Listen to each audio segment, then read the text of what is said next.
Hello and welcome back to another Final Fantasy video. In today's video we're going to be looking at the Final Fantasy X Aeon Lore. I'm going to be giving you a little bit of a backstory about the actual mythology surrounding the Aeons, taking a look at where Square Enix got their ideas from, implemented their own changes to make it unique to the Final Fantasy series. But just before we get into that, I wanted to make you aware of my Final Fantasy HQ group on Facebook. You can find me and other Final Fantasy enthusiasts in there, the link will be in the description, so don't forget to drop by and join in the discussion. And with that being said, here's today's video. Firstly, we're going to look at Valefor. According to the Lesser Key of Solomon, a spellbook on demonology, Valefor or Valefor is a Duke of Hell. Known as the Duke of Thieves, Valefor tempts others to steal and can endow them with speed and dexterity to become successful at it. Those whom he gives power to are said to become considerably sharper with their eyes, hands and minds, all necessary tools for a proper thief. This is portrayed in the game slightly as Valefor has high accuracy and rarely misses.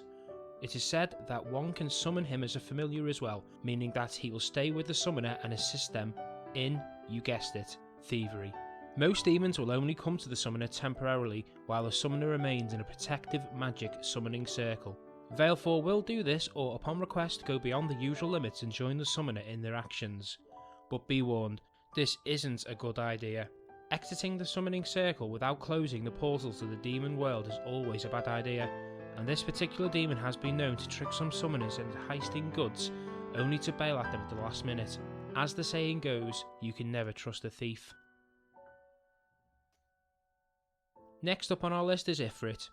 Ifrit, which translates as jinn in Islam, are supernatural creatures found in Islamic and Arabic writings, particularly the Quran. The Quran says that the jinn were created from a smokeless and scorching fire, separately from humans or angels. However, they can appear in human and animal form to interact with people. Ifrits are believed to inhabit layers of the underworld or desolate places on the surface of Earth, such as ruins or caves. From the word jinn, we get our English word genie, defined as a spirit in human form who grants wishes. Ifrits are convincing schemers at heart and enjoy scamming humans for amusement. But they have also been known to work with humans and help them fulfill tasks. This is depicted in his summoning in many Final Fantasy titles with their strong attacks such as Hellfire. Next we're going to look at Ixion. In the story of Ixion found in Greek mythology, Ixion was brought to the table of the gods, and rather than be grateful, he immediately tried to seduce Zeus's wife Hera. Unfortunately for Ixion, Zeus found out about his intentions and made a cloud nymph in the shape of Hera and tricked Ixion into coupling with it. From the union of Ixion and the false Hera cloud came Centauros, who made the Magnesian, engendering the race of the Centaurs, who are called the Ixion from their descent. This explains why Ixion is in horse form in Final Fantasy X and emerges from a cloud. Next on the list is good old Shiva. In Final Fantasy, Shiva is known as the Queen of Ice, bearer of blizzards. With a snap of her fingers, hell freezes over. But Shiva, the Hindu god, is a man. Not only that, but he doesn't represent the ice element at all. So how is it possible that Square Enix have got their representation of Shiva? Well, there are a couple of comparisons to go off, but whether or not it's much, I'll leave that decision up to you. 1. The Hindu Shiva's skin turned blue after he consumed poison that threatened the world, and that's why in Final Fantasy his skin is blue. Another possible comparison, and more notable, is that Shiva could often be found at the peak of the Himalayan mountains. It is said that Shiva felt at home on the Himalayan ridge, which is a quiet and peaceful place. Shiva can meditate in the Himalayas without being disturbed by humans' needs and desires. And finally, there is a slight reference to why Square Enix chose a female character. He can emerge with his lover Parvati to become Ardhanari, an androgynous Hindu god of duality. Yeah, as I said, it's very vague. Next up is the Great Bahamut. According to Arabic mythology, Bahamut was an enormous fish. Yeah, I said it, fish, not dragon, but not any type of fish. The fish was too large for any human to comprehend. Bahamut lied deep beneath the sea, underpinning the support structure that holds up the earth. In this conception of the world, the earth is shouldered by an angel who stands on a slab of gemstone, which is supported by a cosmic bull sometimes called Kuata, which you'll recognise as a Final Fantasy VII summoning. Bahamut carries this bull on its back and is suspended in water for its own stability.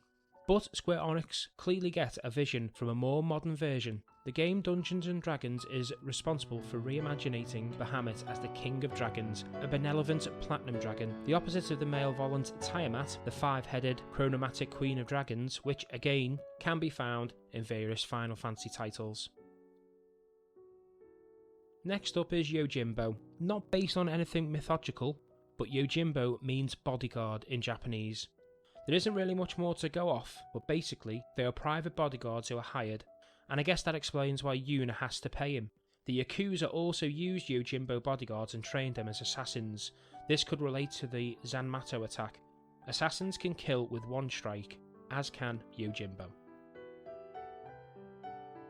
Next up, Anima, also known as Anima Sola or Lonely Soul in English. It is a Catholic depiction of a suffering woman who breaks free from her chains in a dungeon setting surrounded by flames representing purgatory, the place where sinners go while awaiting final judgment. Because the Anima Sola's chains are broken, the image sends an ambiguous message of a release from suffering. This is depicted in Final Fantasy X when you summon her. Another worthy mention is the psychology meaning of the words anima and animus. In layman's terms, every man has an anima, a feminine archetype in the unconscious mind, meaning they have a feminine image of what makes them complete. It can be translated as a soulmate to me and you, and every female has an animus, which is the male version. The reason it's worth a mention is because the Aeon itself, although represented as a female, it is depicted as two identities. This could be seen as unleashing the inner demon, i.e. the unconscious mind. And finally, the Magus Sisters. This was the hardest, hence why it's last in the list, but I have had a decent go at it nevertheless. So after researching Magus Sisters lore or mythology, I came up with a few far-fetched theories, including a gardening technique. After thinking outside the box, I came up with something else. Magus, as we know, means magic or sorcery, so I started searching Magic Sisters, Sorcery Sisters, and up popped some ancient Greece mythology called the Fates. The Fates were three sister deities who determined human destinies, including how long they lived, and how they died. Although not a perfect match, it seems there's been a few variations of the originals over the years. Three witches in Macbeth, also known as the Wayward Sisters, which you can also see a modern twist on TV show Supernatural, and it just seems this is Square Enix's own spin on things. Well, that's it for today, guys. If you did enjoy this Final Fantasy Summon Lore video, please don't forget to drop a like, just so I know you're enjoying the series. Also, don't forget to hit that subscribe button, especially if you like Final Fantasy content. And if you want to discuss any of the lore further, please do so in the comments below. And just a reminder that the Final Fantasy HQ group link will be in the description below, where you'll find thousands of Final Fantasy enthusiasts to share your love of the game with. And with that being said, guys, until the next time, take care.